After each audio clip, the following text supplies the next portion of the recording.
Permettez-moi aussi de remercier les présidents du parti EPJD Issani et aussi ancien président de l'UNIT, M.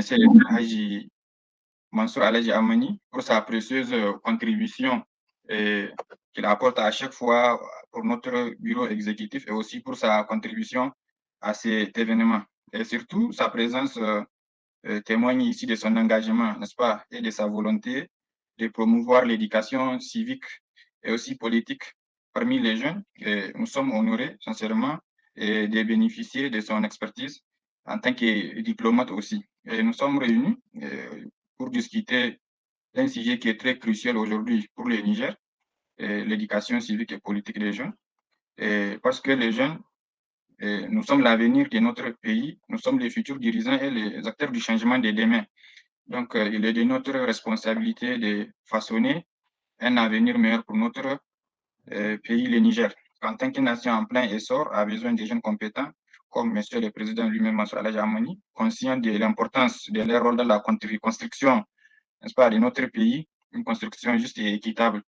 Et je voudrais rappeler aux participants aussi que notre séminaire est enregistré et les gens peuvent nous rejoindre, peuvent suivre les séminaires sur notre compte YouTube, Instagram et aussi Facebook. Surtout, ces séminaires constituent une occasion, n'est-ce pas, privilégiée d'échanger des idées, de partager des expériences et de renforcer notre compréhension de l'éducation civique pour le Niger.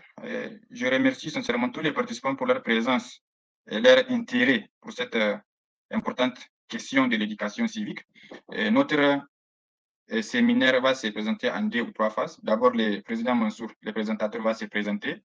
Ensuite, il va enchaîner avec la présentation de notre thème de ce soir. Après cela, les participants, si vous avez des questions à poser, vous pouvez lever la main et chacun aura le droit de parole de, voilà, à poser ses questions. Merci, Monsieur le Président, on vous écoute.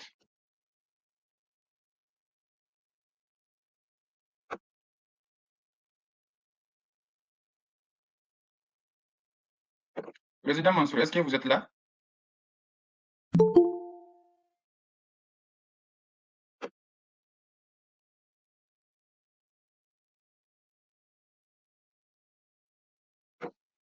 Monsieur le Président, je pense qu'ils ont un petit problème de connexion sûrement, comme je le vois connecté.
Voilà, le président vient de m'appeler. Apparemment, il a un petit problème de connexion là. Si là, nous allons essayer de faire une petite entrée. Voilà, il est là. Monsieur le Président.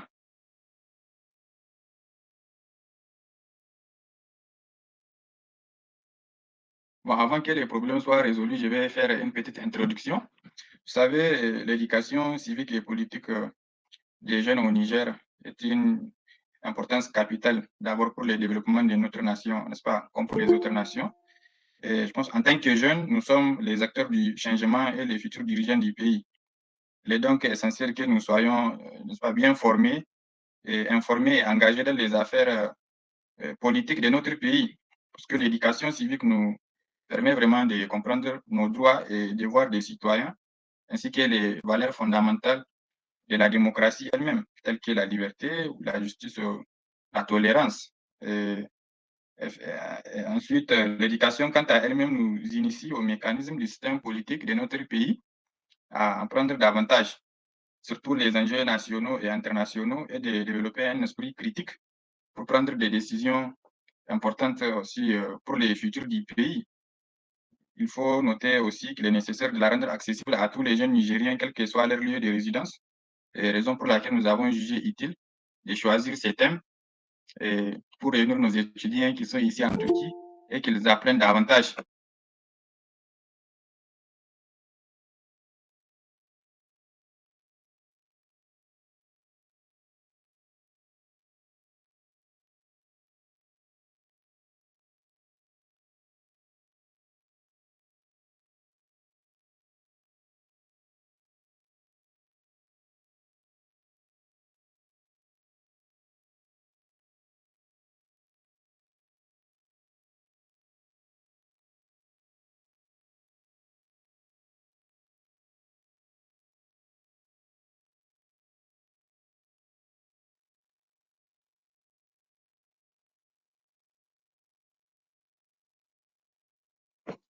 Désolé, mon micro a été coupé. C'est le président qui vient de m'appeler. Il a un problème de connexion, en fait, camarade. Désolé, essaye d'arranger les micros. Avant cela, je voulais faire une petite introduction. Donc, comme je disais, il est crucial de garantir un accès vraiment équitable à une éducation de qualité en renforçant, par exemple, les programmes scolaires, comme vous le voyez ici en Turquie.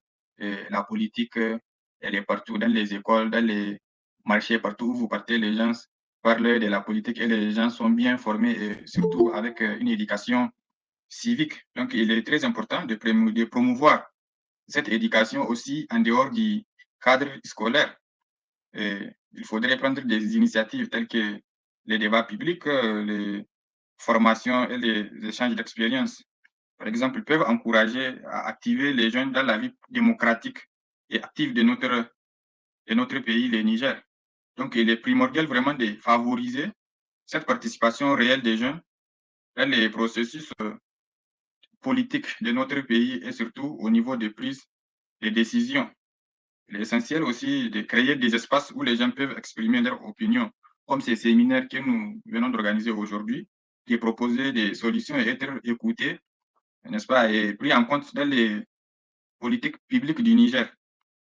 Donc, je pense que c'est une brève introduction avant l'arrivée du président. Peut-être que c'est quelqu'un qui a bloqué ce micro, je ne sais pas.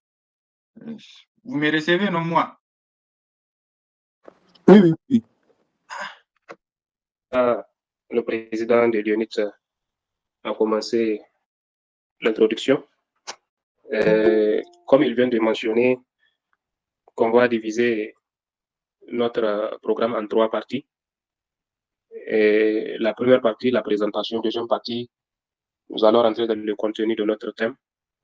Et surtout la troisième partie que pour moi peut être la plus importante, c'est-à-dire les échanges qu'on va faire ou bien des questions, des réponses et des contributions qu'on aura auprès des uns et des autres.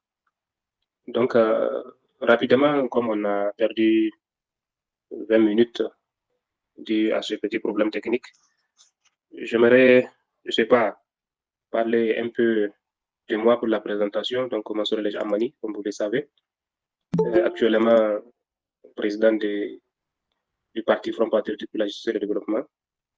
Je suis un agent de Souma, ici au Niger.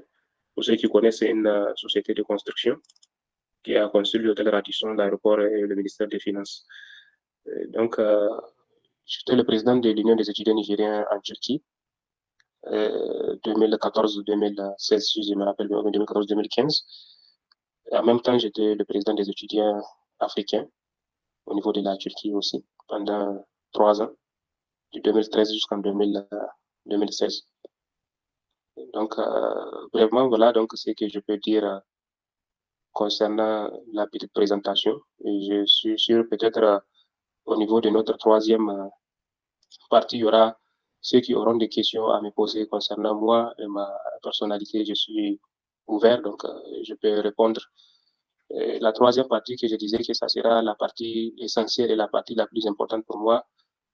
Je ne parle pas vraiment beaucoup, malgré qu'on a dit un séminaire, donc c'est quelque chose qu'on va peut-être passer un temps en train de faire une présentation. Donc pour moi, l'essentiel, c'est d'échanger et d'apprendre, parce que nous sommes tous des êtres humains. Ce que je peux connaître, voilà, ou bien mon expérience, un tel X ou Y peut ne pas avoir. Et ce qu'il connaît lui aussi, moi, je peux ne pas connaître. Donc c'est ça l'être humain. Donc nous sommes obligés de nous compléter. Donc l'être humain, on se complète grâce à nos connaissances. Et donc j'aurai beaucoup de choses aussi à apprendre de vous, des contributions que vous allez donner tout à l'heure, donc à la fin de ma petite présentation. Donc je ne veux pas trop parler. Donc c'est un sujet que presque tout le monde a des notions là-dessus, un sujet qui nous tient au cœur, un sujet que presque tout le monde connaît son importance. Donc, le thème parle de l'éducation civique et politique des jeunes. C'est un sujet très pertinent aujourd'hui, un sujet très important pour nous, pour notre pays, un pays, le Niger, où la population est à plus de 60% jeune. C'est-à-dire que nous avons la chance d'avoir une population qui est la plus jeune, ou bien l'une des plus jeunes populations dans le monde, qui est un atout pour le développement d'un pays. Mais, j'ai dit mais 3 fois, si réellement cette jeunesse est bien encadrée, si cette jeunesse a eu une bonne éducation. Sinon, cette jeunesse qu'on parle, qu'on est en train de dire jeune ou bien jeunesse, on applaudit tout le monde que le pays ou bien l'Afrique a une population très jeune. Mais dans le futur, qu'est-ce que cette population jeune va faire? Si elle est bien éduquée, si elle est bien instruite, c'est bon. On peut dire qu'on a un futur rassuré. Si cette jeunesse n'a pas une éducation de qualité, cette jeunesse n'est pas instruite, c'est ce qu'on appelle une bombe à retardement. On aura vraiment dans un futur proche ou lointain un citoyen ou une communauté une communauté anarchique, si je peux utiliser le mot, un pays ou une communauté dans le désordre. Parlons de l'éducation civique et politique. Nous savons tous, lorsqu'on parle de l'éducation civique, on doit parler de la scolarité. Donc, on doit parler de l'enseignement dans l'établissement scolaire, que ce soit privé ou bien public, surtout les établissements publics. Et lorsqu'on parle d'éducation civique, on parle d'un enseignement dans un établissement scolaire. Je vais, comment dirais-je, juste lire une petite partie d'un exemple avant de continuer d'un adage chinois que j'ai l'habitude de partager, dont j'ai participé au sommet des jeunes mondial, ce sommet mondial des jeunes sur l'éducation qui s'est déroulé en décembre Ankara 2015, où j'étais en train de parler de l'éducation, ce qu'en turc on appelait ilkel eğitim ou bien éducation primitive, avant l'école, genre dans les villages, les vieillards qui venaient à l'ombre d'un arbre pour enseigner ou bien en train d'éduquer ou bien raconter l'histoire aux enfants, ce que j'ai qualifié personnellement d'une éducation primitive. Pour ceux qui disaient qu'en Afrique, avant peut-être la colonisation, ou bien même avant les empires, il n'y avait pas des écoles. Bien sûr, on avait des écoles. Et je commence avec cet adage-là d'un sage chinois qu'il y a de cela plusieurs décennies, qu'il était conseillé à son empereur, qu'il dit, si vous voulez détruire un peuple, il a dit inutile de lui faire une guerre sanglante qui pourrait durer des décennies et coûter cher en vies humaines. Il dit il suffit de détruire son système de l'éducation et d'y généraliser la corruption. Ensuite, il faut attendre 20 ans, c'est-à-dire seulement 2 décennies. Et vous aurez un pays constitué d'ignorants et dirigé par des voleurs. Et vous sera très facile à les vaincre. Et si on regarde vraiment ce paragraphe de ce sage chinois qui conseillait son empereur, je peux dire c'est dans ça qu'on est actuellement dans plusieurs pays de l'Afrique. Genre, beaucoup ont utilisé cette opportunité pour détruire notre système de l'éducation ou nos systèmes de l'éducation en venant nous dicter. Venir, tu as ton système, tu as ta réalité, tu as ta réalité culturelle, tes valeurs culturelles ou bien religieuses de ta communauté ou bien de ta propre communauté. Quelqu'un vient maintenant, un jour, il va dire tout ce que tu fais, c'est pas bon. Tout ce que tu fais là, il faut laisser, il faut emprunter ce que je fais. C'est ce que je fais qui est de la qualité. Si tu veux te développer, ou bien si tu veux, comment dirais-je, épanouir ta communauté, avoir un développement ou bien être comme moi, tu dois emprunter, tu dois adopter le même système que moi. Alors que là, c'est une erreur fatale d'accepter parce que nous sommes créés vraiment différents. Cette différence existe et elle va continuer à exister. De venir imposer un système vraiment qui ne concorde pas à ta réalité, qui ne concorde pas à, comment dirais-je, ce que tu es en train de vivre. Maintenant, revenons sur notre thème. J'ai juste ouvert cette parenthèse pour vous donner un petit exemple, pour qu'on puisse commencer à réfléchir dès maintenant avant de rentrer dans le débat. L'éducation civique. Donc, c'est quelque chose aussi qui concerne la citoyenneté. Et la citoyenneté qui est, comment dirais-je, valeur d'un système, comment dirais-je, éducatif. Et la citoyenneté parle de quoi? Si on parle de la citoyenneté, qu'un individu ou un citoyen, qu'il est membre d'un État. Parce qu'un État ne peut pas être formé sans les citoyens ou bien sans le peuple, plus unitaire et un gouvernement. Les trois choses qui forment un État. Et l'une des choses, c'est les citoyens et c'est la citoyenneté. Et quand on parle de la citoyenneté, on doit parler de quoi? On doit parler du droit civique. Les droits civiques aussi, si on parle de la participation, comment dirais-je, à la politique de la population, droit au vote et tous les droits nécessaires d'un citoyen prévus dans la loi organique, dans la loi naturelle, ou bien dans les textes, ou bien dans la constitution de cette communauté. Et pourquoi, au moment où le thème a été proposé, surtout, j'ai insisté à choisir un thème là où on parle de la politique et de la jeunesse. C'est parce que, comme je disais tout à l'heure, nous sommes jeunes et nous sommes un pays où la population est jeune. Parfois, certains, ils parlent juste pour, je ne sais pas, dans les discours. Non, on a une population jeune, on a une population jeune. Il faut aussi aller dans le pays ou bien à l'intérieur du pays pour comprendre qu'on a réellement une population très jeune. Aujourd'hui, si on prend la démographie du Niger, on aura 20, 21, maximum à 25% de la population du Niger, maximum, qui vit dans les villes. C'est-à-dire 70% de la population du Niger est rurale. Donc, c'est-à-dire la population vit dans les villages. Peut-être parmi vous, il y a ceux qui connaissent mieux que moi, malgré que le terrain que je suis en train de découvrir aussi, comment dirais-je, du Niger, mais cette population vit dans les villages. Et il faut aller dans ces villages-là pour voir et confirmer ce que les théoriciens nigériens disent, ou bien ceux qui restent dans leur bureau en train de faire les statistiques, dire qu'on a une population jeune, on a une population jeune. Il faut aller voir encore pour confirmer. Il faut aller voir le terrain aussi pour confirmer. Là, je vous confirme vraiment.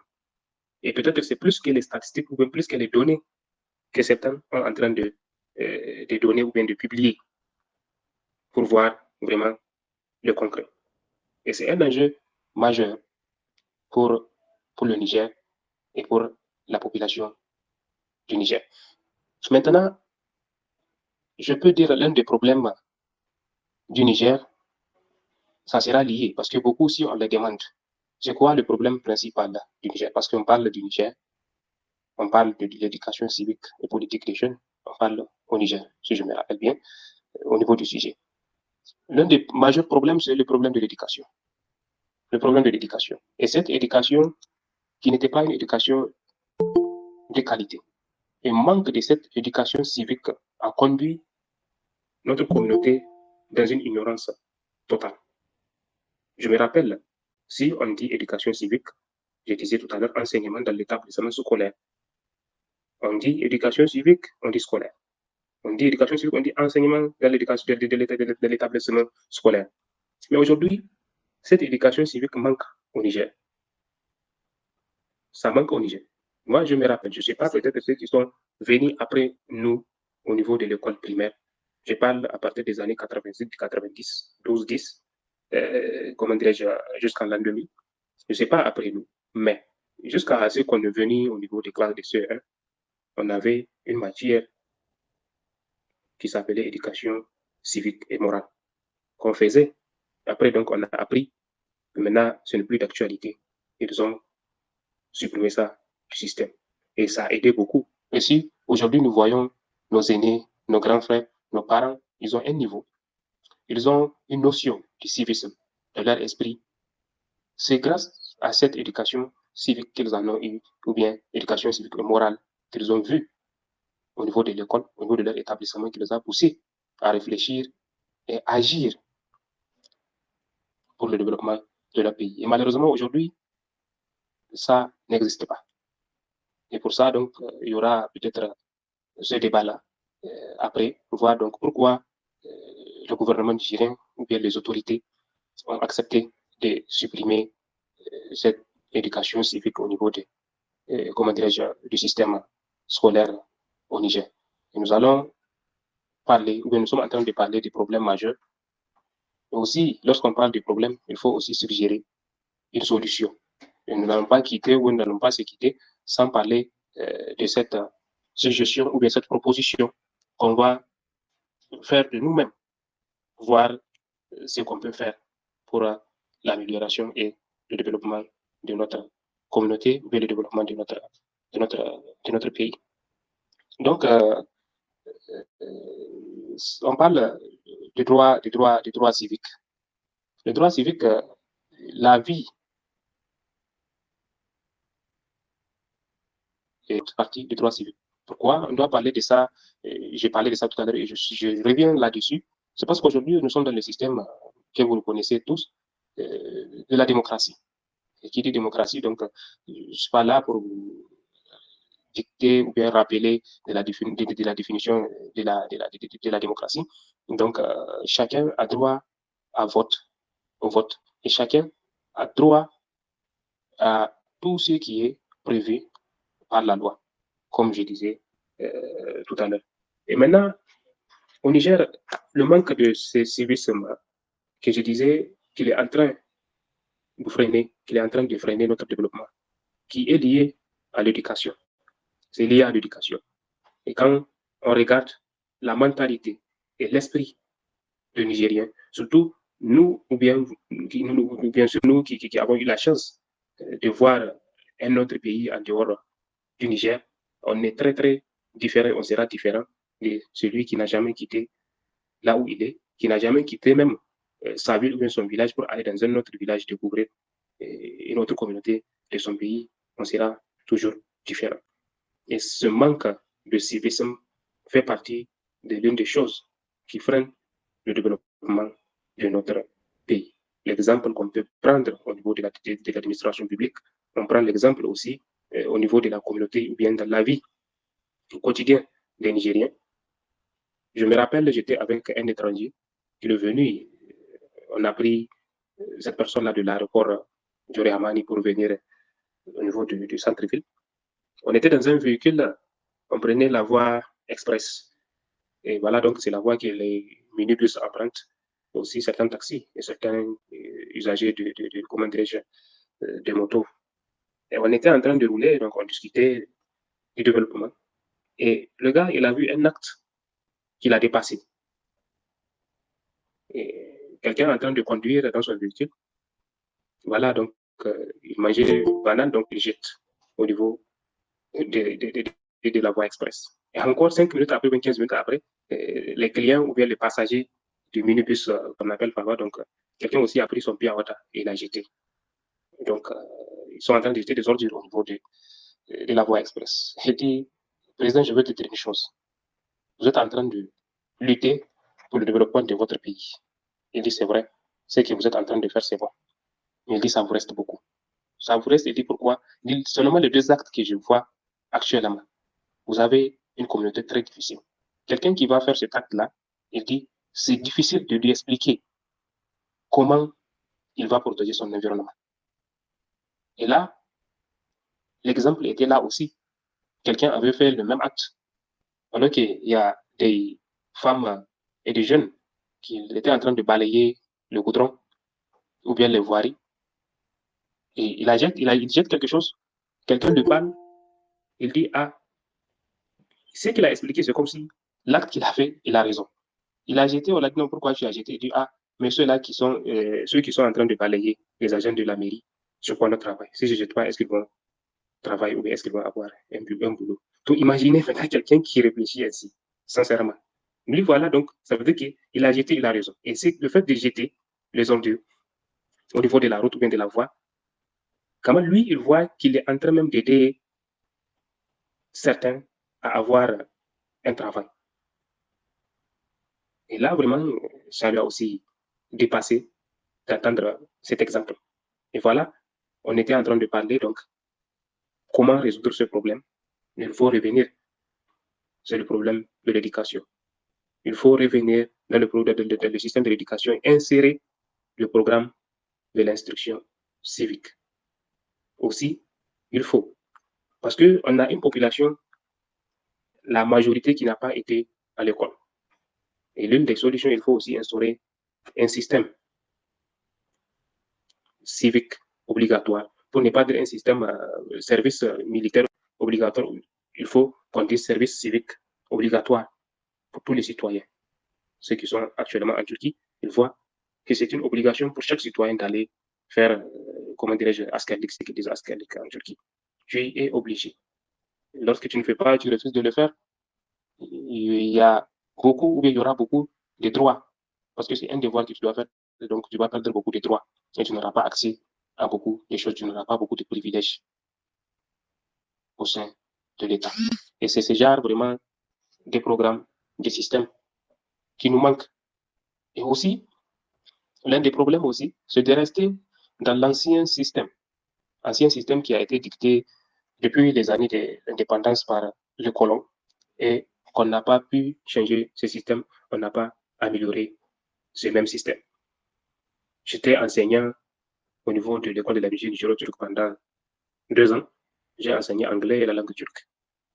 Un jour, il y avait une inspectrice ou un groupe d'inspecteurs qui sont venus pour voir ce qu'on est en train d'enseigner comme document, ce qu'on est en train d'utiliser comme document pour les élèves. Ils ont découvert qu'il y a des documents qu'on est en train d'utiliser qui viennent de l'extérieur, des documents avec CD. Ceux qui ont l'habitude d'étudier anglais en Turquie, actuellement, ils ont vu ça. Avec CD ou avec des codes que tu peux rentrer dans l'ordinateur, tu peux avoir le listening audio et aussi les documents parlent d'actualité. Les documents que chaque édition est changée chaque 3 mois. Donc, ça donne l'impression et ça encourage les jeunes ou l'élève à être intéressés de la langue. Parce qu'aujourd'hui, on est au XXIe siècle, on est dans la technologie. Et un livre qui va parler de la technologie, qui va parler de TikTok ou bien Facebook, ça va mieux impressionner ou intéresser un élève qu'un livre qui parle, qui raconte une histoire dont lui, il ne va même pas comprendre de quoi il s'agit. Donc, ils étaient en train de critiquer pourquoi on n'utilise pas notre fameux livre qui est imprimé par Intrap, English for the Sahel. Mais on avait ça, on utilisait les deux. Ceux qui ont fait l'école de la mission juridique ici, donc il faut être témoin. On a utilisé deux, les deux documents ont été utilisés, mais ils ont dit non, non, non, il faut vraiment se concorder au système national, parce que l'école utilise le système national du Niger. On dit donc, il n'y a pas de problème, mais vraiment, nous, c'est que s'ils veulent, on peut comparer. Ils n'ont qu'à nous prendre des élèves d'un établissement qui utilise le seul document, et nous aussi, nous allons amener nos élèves, donc ils vont faire vraiment une petite compétition en anglais. Et parmi eux, il y a une dame, depuis qu'elle est rentrée dans la salle, elle me regardait, moi je l'ai reconnue. Ils étaient en train de presque critiquer, donc voilà, donc ce qu'on est en train de faire, il faut qu'on se régularise, c'est pas du tout bon. Alors que nous, c'est pas vraiment, on n'a pas refusé, mais c'est pour améliorer, et on met des moyens nécessaires pour que les élèves puissent comprendre et apprendre. Donc, je me suis levé, j'ai pris parole. Donc, la dame était en train de me regarder. Je disais, voilà, donc, voilà les raisons qui nous ont poussés à utiliser ça. Et parce que moi, j'ai discuté avec le directeur, donc, et je faisais partie des responsables des langues, donc je les ai expliqué pourquoi on était en train d'utiliser ces documents. Et la dame, je l'ai interpellée. J'ai dit, est-ce que vous m'avez reconnu? Elle dit, oui, mon visage disait quelque chose. Elle dit, vous vous rappelez de tel établissement, dans telle ville, c'est G4? Elle dit, oui. Donc, voilà, vous m'avez enseigné anglais. Voilà, donc aujourd'hui, elle est inspectrice. Et vous voyez, madame, les mêmes documents que vous étiez en train d'utiliser. Moi, c'est le même document aujourd'hui que j'enseigne à mes petits frères, voire même certains, peut-être actuellement ceux qui sont en 6e, ils peuvent avoir peut-être l'âge de nos petits frères, pour ne pas exagérer, de nos enfants. Donc jusqu'à présent, le système n'a pas été changé. Comment vous voulez que ces enfants-là apprennent quelque chose? Vous venez, vous êtes en train de raconter des histoires, le même système. Un livre même, on regarde le contenu, il y a que des textes. Les textes noir sur blanc, ça n'impressionne même pas, ça ne donne pas le courage de lire, comparé à ces documents qui n'est pas volumineux. Et voilà, donc il y a tout ce qui est nécessaire. Ça donne l'impression à ces élèves-là d'étudier. Vous voulez maintenant ce que vous avez étudié, vous, ce que nos grands-frères ont étudié, ce qu'on a étudié. La même chose, on va étudier, vous. Qu'est-ce que vous voulez qu'ils apprennent? S'il vous plaît, il faut améliorer ça. Il faut améliorer ça. Donc là, vraiment, je suis un peu long sur ce sujet. C'est juste pour vous donner un exemple de l'un des problèmes de l'éducation qui est aussi la base de notre développement au Niger. Donc, le système de l'éducation, c'est un ancien système qu'on est en train d'utiliser. Et voilà, on n'a aucune amélioration. Et si on suggère d'améliorer, ce qu'ils vont dire, la réponse, on n'a pas le moyen. On n'a pas le moyen, on n'a pas le moyen. Toujours, c'est ce qu'ils disent. Or, aujourd'hui, si tu laisses quelqu'un financer ton éducation, financer ton système de l'éducation, tu lui donnes la chance de contrôler ton futur, tu donnes la chance de contrôler ta communauté, tu donnes la chance de contrôler ton pays. Et là, nous sommes dans cette situation. Parlant de l'éducation, qui est un mot-clé de notre thème. Et on parle d'éducation politique des jeunes parce qu'on dit éducation civique et politique des jeunes. Je pense que c'est une peut-être obligation. C'est vrai, à l'école, on ne peut pas enseigner la politique à la jeunesse. Mais si on dit politique aussi, il ne faut pas directement penser ou réfléchir à des campagnes électorales, à des courses, ou bien des discours politiques, ou bien des programmes politiques, non.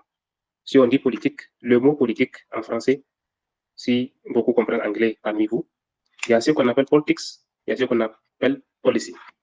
Donc là, on peut qualifier ce mot ici, policy. Le mot policy, donc là, ça différencie d'un politics. Mais en français, c'est politique. Donc, l'autre côté, on peut dire que c'est l'État vraiment d'avoir une vision, l'État d'avoir un agenda afin d'atteindre un objectif. Il faut que tous les jeunes aient ça. Il faut que toute la jeunesse ait cette idée de la politique.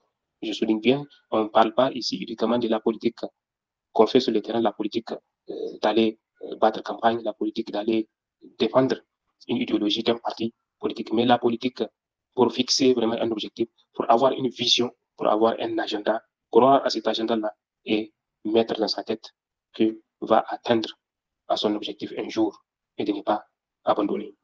Donc, en bref, moi, voilà ce que j'aimerais dire. Déjà, je vous ai dit que je ne veux pas trop parler comme un adage arabe dit la parole là, elle est comme médicament ou de médecine. Tu fais trop, ça te tue. Tu parles peu, donc ça peut te guérir. Donc, moi, vraiment, la partie essentielle, c'est cette partie-là qu'on va venir. Peut-être des questions-réponses, ou bien d'autres qui ont autre chose vraiment à ajouter. J'aimerais bien entendre, j'aimerais bien écouter, pour que je puisse vraiment moi aussi améliorer ma connaissance en termes de ce thème, éducation civique et politique des jeunes, qui est un enjeu majeur pour le Niger et aussi en ce qui concerne la citoyenneté. Donc voilà, je vous remercie pour votre aimable attention. Monsieur le Président, donc voilà, je vais m'arrêter ici. Donc on va continuer sur les contributions, les questions et les réponses. Merci, je vous remercie. C'est à nous de vous remercier une fois de plus, Monsieur le Président, et pour votre brillante présentation. Et j'espère que ça a amené une grande contribution pour les participants ici qui nous suivent. Maintenant, les camarades qui ont des questions à poser, ils peuvent lever la main. Voilà, des questions. Et je vois, oui, Monsieur Djibril, on vous est...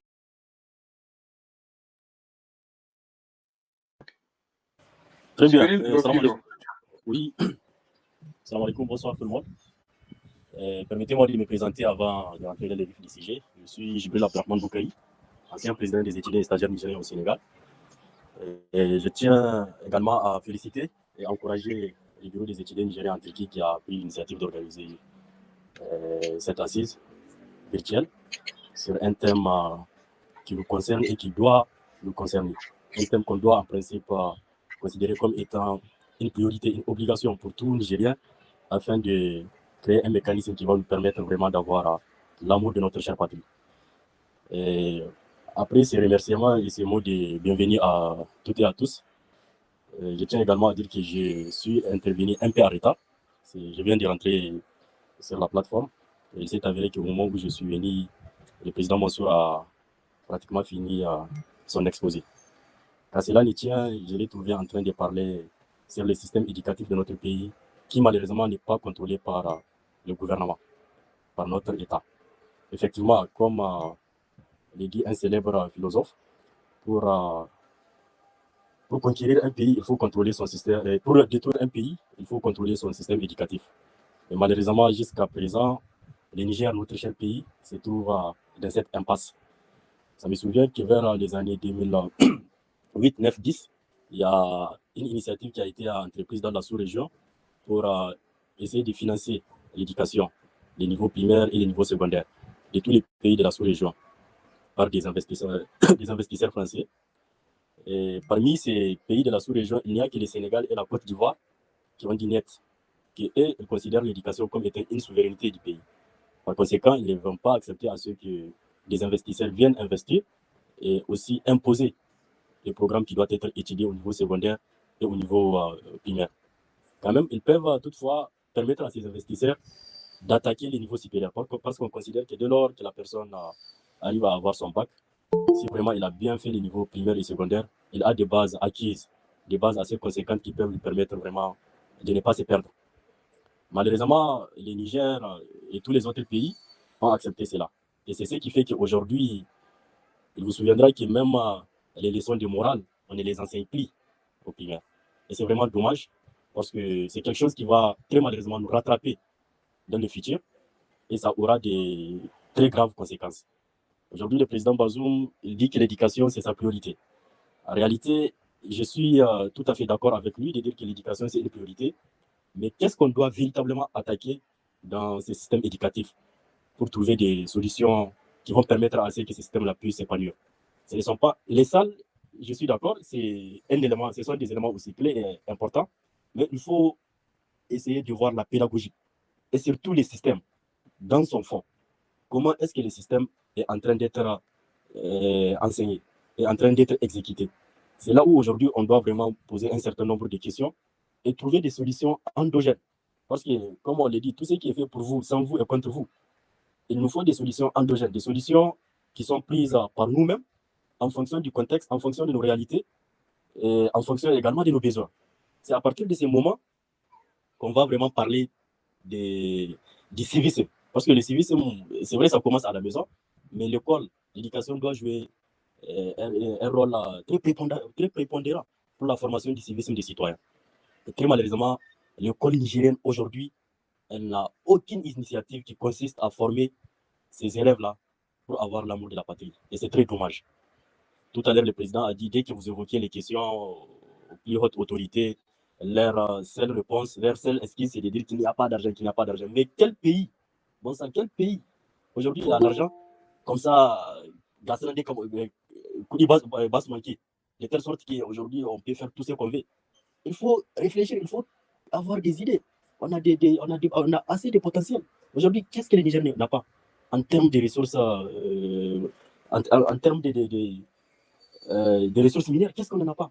Au-delà même, en termes de notre situation géographique, on possède énormément de choses qui peuvent avoir un rôle central sur notre économie et permettre au pays d'avoir assez d'argent. Pourquoi ne pas aller réfléchir, mûrir des réflexions à ce niveau-là, plutôt que d'aller quémander on ne sait pas pendant combien de temps on va essayer de rembourser ces dettes-là. C'est vraiment, moi, ça me fait mal en fait aujourd'hui de voir que la situation d'atteindre nos politiciens ne la prennent pas au sérieux. Moi, je pense que la première des choses, pour résumer mon intervention, la première des choses, c'est de voir la politique, les acteurs de la politique nigérienne. Aujourd'hui, tous ces acteurs-là, ils ont eu leur rôle à jouer et c'est fini pour eux. Ils n'ont plus des idées. Ça, c'est la première des choses que je propose. Et la deuxième des choses, il faut également conscientiser cette jeunesse-là. Parce qu'il ne suffit pas de remplacer un boubou blanc par un autre boubou blanc. ça va continuer à se salir. Mais il faut plutôt conscientiser cette jeunesse. Aujourd'hui, on va des... Ça, c'est quelque chose aussi qu'il faudrait prendre au sérieux. Et à partir de ce moment, on va tous réfléchir ensemble et trouver des solutions endogènes pour notre cher pays. Et je vous remercie. Merci beaucoup, M. Djibril, cette contribution, surtout le rappel de 2008, 2009 jusqu'en 2010. Je souligne 2008 et 2009, c'était, comment dirais-je, l'époque de l'ancien président Tanja qui a voulu, à son époque, mettre en valeur toutes les langues nationales en initiant vraiment un système de ce qu'on appelait Ajami, le système qu'on utilisait même avant la colonisation. Il a voulu ramener ça. Pourquoi? Pour impliquer tout le monde. Parce qu'aujourd'hui, l'un des problèmes au Niger qui met en arrière notre indice de développement humain même, si on prend le côté de l'éducation, c'est que toujours on compte le Niger parmi la population moins éduquée, ou bien le taux d'alphabétisation est très, très faible. C'est-à-dire, on compte seulement aujourd'hui moins de 30% des lettrés au Niger. C'est 25 ou bien 23 jusqu'à aujourd'hui, selon les statistiques, si on regarde ça. Or, maintenant, aujourd'hui, on doit redéfinir qu'est-ce qu'un électeur.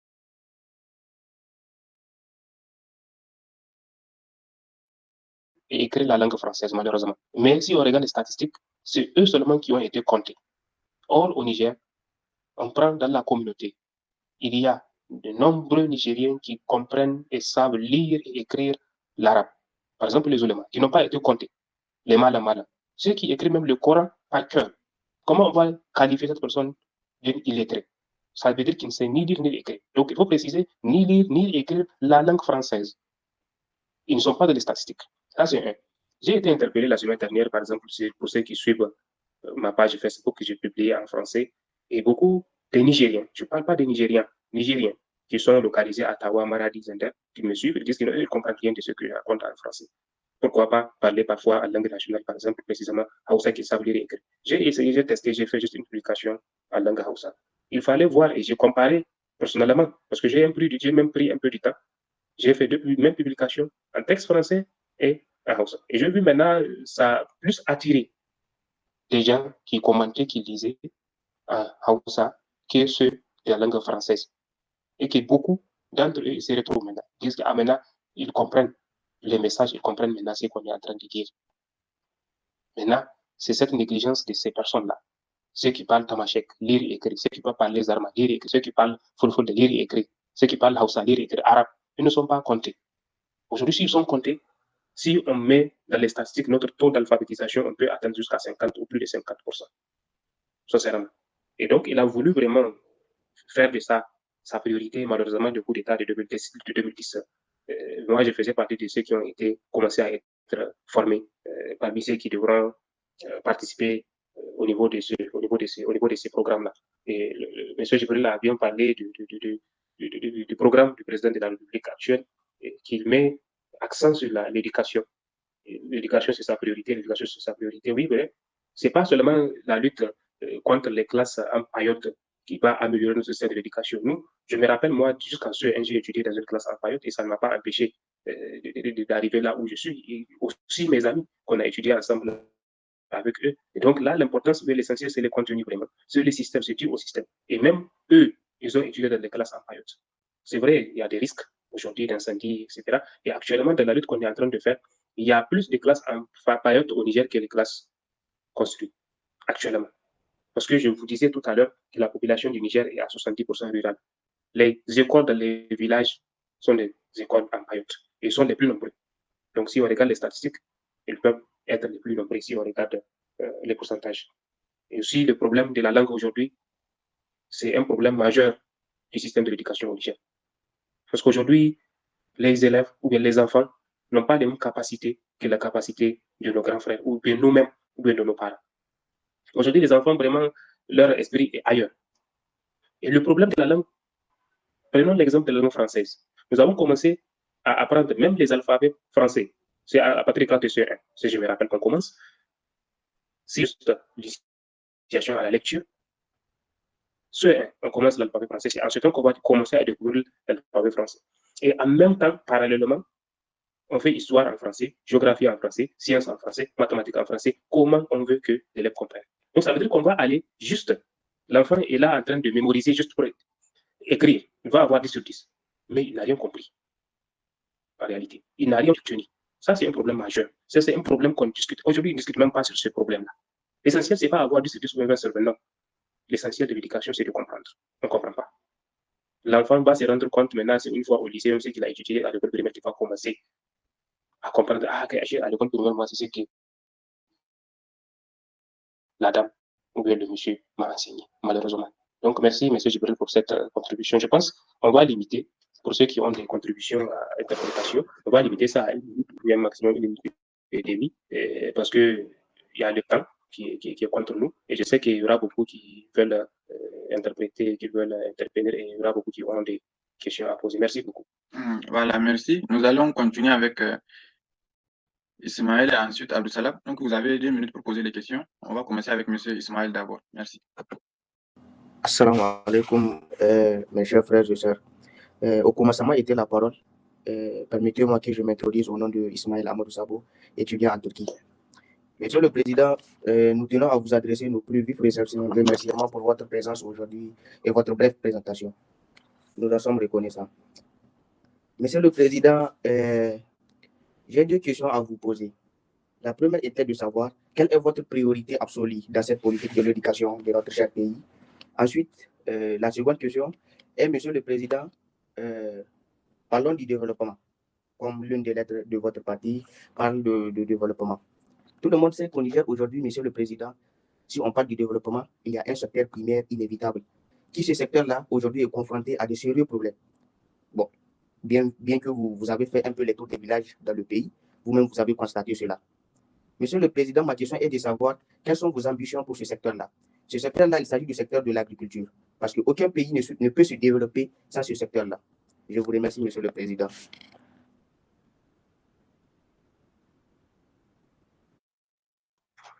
Ok, merci. Je vais essayer très brièvement de répondre. Déjà, peut-être, je ne sais pas, je parlais tout à l'heure de l'éducation, donc quelle est, comment dirais-je, la priorité absolue de l'éducation. Pour l'éducation fait partie vraiment ou bien je peux dire, une des choses qui nous préoccupe beaucoup dans notre programme même, si on parle de la politique, de notre programme du parti. Et parce que nous savons tout ce qui est, c'est l'éducation qui est à la base de tout. Et je disais tout à l'heure, donc il nous faut vraiment améliorer et changer le système de l'éducation. Une chose qui peut ne pas être très facile, parce que certaines choses, oui, théoriquement, on peut les dire, mais il faut monter aussi sur le terrain pour voir maintenant et rencontrer les obstacles. Mais c'est possible, si on croit, et on peut le faire. Donc nous, sincèrement, c'est pour améliorer le système d'éducation. Et au Niger, moi, à mon avis, il nous faut un système d'éducation qui est propre à nos valeurs qui peuvent être valeurs culturelles et aussi valeurs religieuses. C'est le problème majeur, se détacher de nos valeurs-là, aller essayer d'emprunter ce que l'autre est en train de faire. Et nous avons quitté notre base et nous n'avons pas atteint aussi celui-là qu'on est. Et on ne va jamais atteindre son niveau. Mounazaka. Mais oui, on n'arrive pas à se repérer, on est désorienté. Donc, raison pour laquelle vraiment il faut améliorer. Même si on va moderniser, donc on va mixer, mais pas ignorer un côté, aller embrasser un autre côté. Il faut améliorer, il faut changer pour vraiment fixer un système de l'éducation pour le Niger. Et valable aussi pour la politique aussi. Un système politique aussi pour le Niger qui répond aux normes de la communauté nigérienne. Parlons du développement.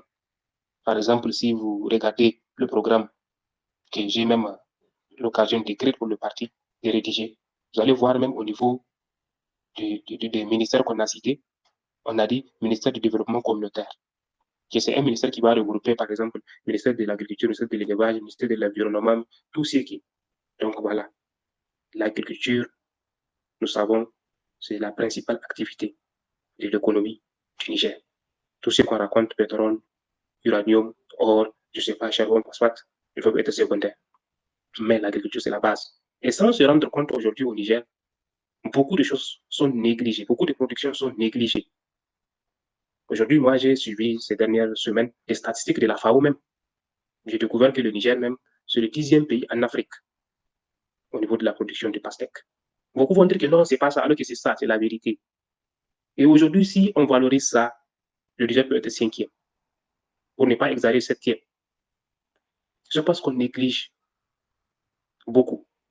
J'ai vu encore le même statistique au niveau de la FAO, production de la mangue. Le Niger fait partie des 10 premiers pays en Afrique. Imaginez. Certains n'ont pas vu Burkina Faso. Ils disent que non, le Niger ne peut pas dépasser. C'est quoi Burkina Faso?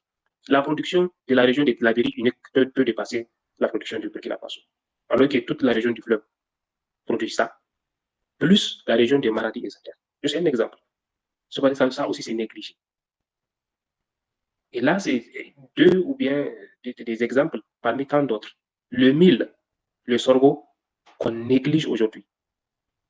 J'étais en Inde pour une formation sur la protection de l'environnement. On a visité le centre ICRISAT de l'Inde. Moi, ça m'a impressionné. J'ai failli même pleurer. J'ai vu comment les Américains sont en train de voir récupérer la production du mil. Ils sont en train de protéger. Et ils sont en train de projeter plutôt sur les céréales qui seront l'alimentation de base de toute la population du monde d'ici 2000, je ne sais pas, 30 ou bien 35. Imaginez, nous sommes en train de négliger et les autres sont en train de récupérer pour produire. Nous avons visité ça vraiment toute une banque de semences qu'il a dit que ça, c'est la banque de l'Inde. Si par exemple, par accident, on a un incendie ici ou bien accident, avant de récupérer ça, l'Inde va souffrir. Même les pays membres de l'ICRISAT. Et là, l'agriculture vraiment fait partie de notre priorité. Et nous allons tout faire pour améliorer ça. Et il faut investir. Il ne faut pas toujours compter sur la précipitation des pluies saisonnières. Il faut investir.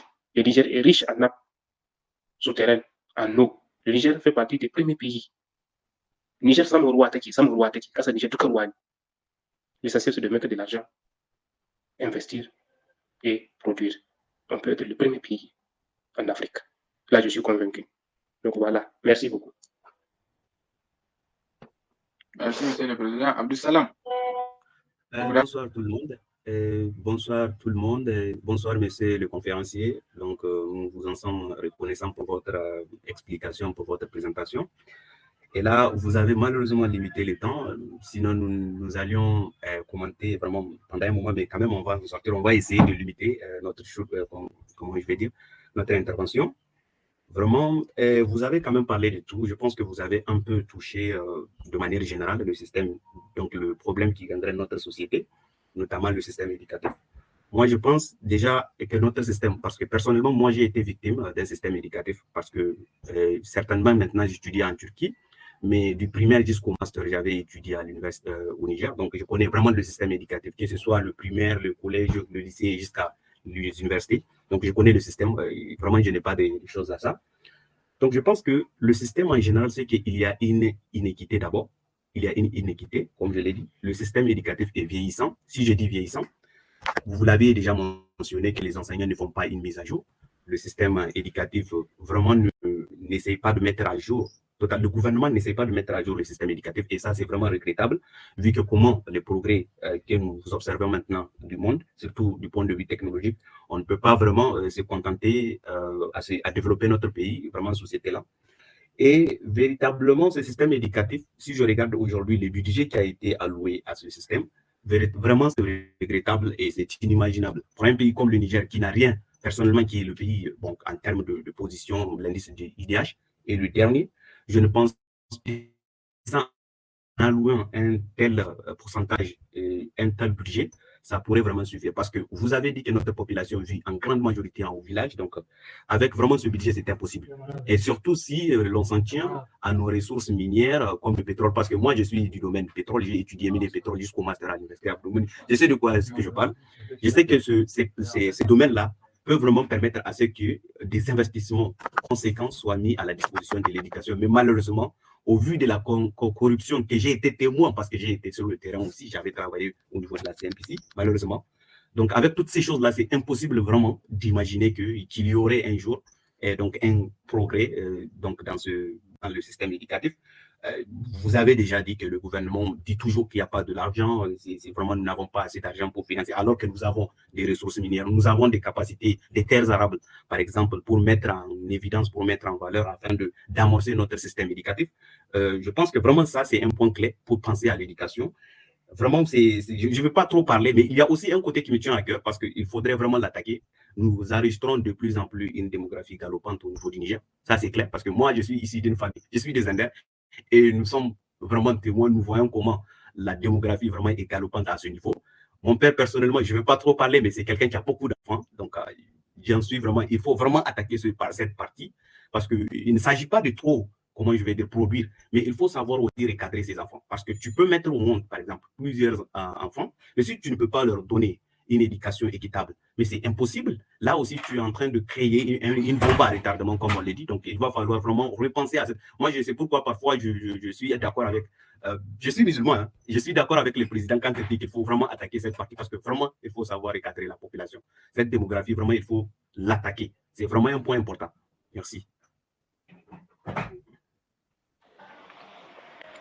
Merci beaucoup.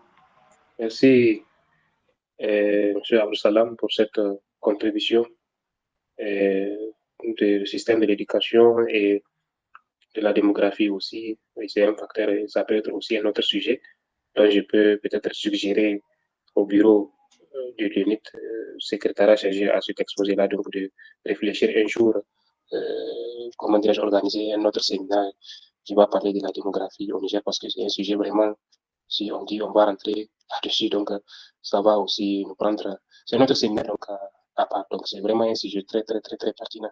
Donc, parlant de travail que vous avez fait au niveau du CNPC, le pétrole qu'on est en train d'exploiter, qui peuvent être en contrepartie, donc une contribution pour le développement. Donc, malheureusement, on est dans une communauté ou bien un pays vraiment où la corruption règne. Donc, la corruption vraiment a envahi toutes les sphères publiques, administratives, et même la population, donc, malheureusement. Et sinon, par exemple, à part même le pétrole, il y a l'initiative de l'ancien président Mamadou Issoufou qui a créé le WACF, là, cette autorité, haute autorité du WACF, donc jusqu'à présent au Niger. Mais eux-mêmes qui ont créé le WACF ignorent maintenant c'est quoi son rôle, c'est quoi sa mission même, juste quand ils ont créé l'institution pour créer de l'emploi ou bien pour nommer, ou bien pour récompenser des acteurs politiques, malheureusement. Sinon, même cette institution aujourd'hui, vous êtes en train de voir, vous êtes en Turquie, c'est un exemple. Il faut imaginer la fondation Diyanet Wakf. Diyanet Wakf aujourd'hui en Turquie fait partie des plus grandes institutions. Elle a même une banque, Wakf Bank. Je pense que même certains coursiers, ils reçoivent leur bourse au niveau de cette banque. Tout ça là, ça fait partie de ces initiatives. Si on gère bien, on peut vraiment contribuer. Le WACF aujourd'hui qui a été créé au Niger, c'est pour collecter tout ce qui est, je ne sais pas, dons, zakat, sadaka, au sein même du pays. Seulement les opérateurs économiques, les commerçants, normalement, c'est vrai, on se dit laïque, mais malgré tout ça, l'État peut contrôler. De la façon où l'État a eu l'initiative de créer le WACF, donc, elle doit avoir l'initiative de collecter tout ce qui est sadaka ou zakat, qui sera obligatoire pour ces commerçants-là. Et c'est avec ça que l'État vraiment va utiliser pour investir dans certains domaines. Certains domaines infrastructures, ça peut être infrastructure routière, ça peut être construction des classes, ça peut être même construction des cases de santé, ça peut être financement du système de l'éducation, ça peut être même subvention des salaires de certains employés. Mais aujourd'hui, l'institution est là, je peux dire, n'est pas bien gérée et elle ne joue pas vraiment son rôle. À part le pétrole, à part, je ne sais pas, l'uranium, à part le charbon ou l'or, ou les autres ressources, le WACF aussi peut jouer ce rôle important pour amélioration aussi du développement de notre pays. Donc, merci beaucoup. Merci, Monsieur le Président. Donc, nous avons Djibril qui va encore intervenir. Monsieur, vous avez 2 minutes. S'il y a d'autres intervenants, vous pouvez lever la main. Ok, merci, camarade président. Bon, il est l'heure pour moi d'intervenir, mais aussi il est l'heure ici de prier. Je vais essayer d'aller directement droit au but. Tout à l'heure, le président a évoqué un sujet assez important qui concerne la nappe phréatique de notre pays. Moi, c'est juste une contribution que je vais donner. Donc, c'est une information même que je voudrais passer avec vous. Et en ce qui concerne la nappe phréatique de notre pays, effectivement, aujourd'hui, le Niger et le Mali sont les 2 premiers pays du monde qui ont une réserve assez grandiose de l'eau. Et vous l'avez remarqué, on est en train de manquer de l'eau de plus en plus dans le monde, sur le plan international. Dernièrement, il y avait une société française qui est venue solliciter auprès de notre État l'exploitation de l'uranium qui a été découvert au niveau des tabelotes, c'est vers Tiro là. Je ne sais pas si vous avez entendu parler. Et ils sont venus avec une stratégie propre à eux d'exploiter cet uranium-là. Parce que, comme vous le savez, l'uranium, ce n'est pas une matière première. C'est une ressource minière, mais après l'avoir exploitée, il faudrait la transformer en matière première pour qu'ensuite travaille avec elle. Donc, avant, il y avait la Somaïr et la Cominac qui exploitent de l'uranium. Les deux sociétés nigériennes qui exploitent de l'uranium. Ils ont leur propre stratégie d'exploiter l'uranium-là. Maintenant, cette nouvelle société qui voudrait avoir le contrat avec notre pays, elle est venue avec sa propre façon d'exploiter cet uranium. Mais très malheureusement, le système qu'ils voudraient mettre en place, c'est un système qui va impacter la réserve d'eau qu'on a sur notre territoire. Est-ce que vous voyez les dangers? Ils sont là en train de... Peut-être le président, lui, il est au courant. C'est des informations top secrètes. Peut-être lui, il est au courant. Mais pour vous dire qu'en réalité, toutes les questions sur lesquelles on essaie de débattre, ce sont des questions qui, en réalité, demandent beaucoup plus de l'engagement et de la détermination de nos dirigeants. Ça tourne autour de la souveraineté décisionnelle de nos dirigeants. Parce qu'en termes de décision, on n'est pas du tout souverain. Tout à l'heure, quelqu'un a parlé des systèmes éducatifs qui n'est pas revu en fonction des années. Mais il ne peut pas être amélioré ou bien changé parce que tout simplement, c'est des investisseurs qui nous donnent un programme propre à eux. C'est quand ils ont besoin à ce que ces systèmes-là changent, ils prennent attache avec les autorités compétentes et procéder à des modifications. Donc, c'est pareil pour tous les domaines. Et maintenant, moi, le problème, ce qui me fait encore beaucoup plus mal, c'est le fait de voir cette société française insister jusqu'à mettre dans la discussion, dans le circuit des lobbies, pour pouvoir avoir cette autorisation-là d'aller exploiter cet uranium qui est là-bas, qui en réalité ne va nous servir à rien, mais plutôt à nous ramener encore beaucoup plus en arrière et impacter la seule richesse qui peut demain sauver le Niger, qui est l'eau.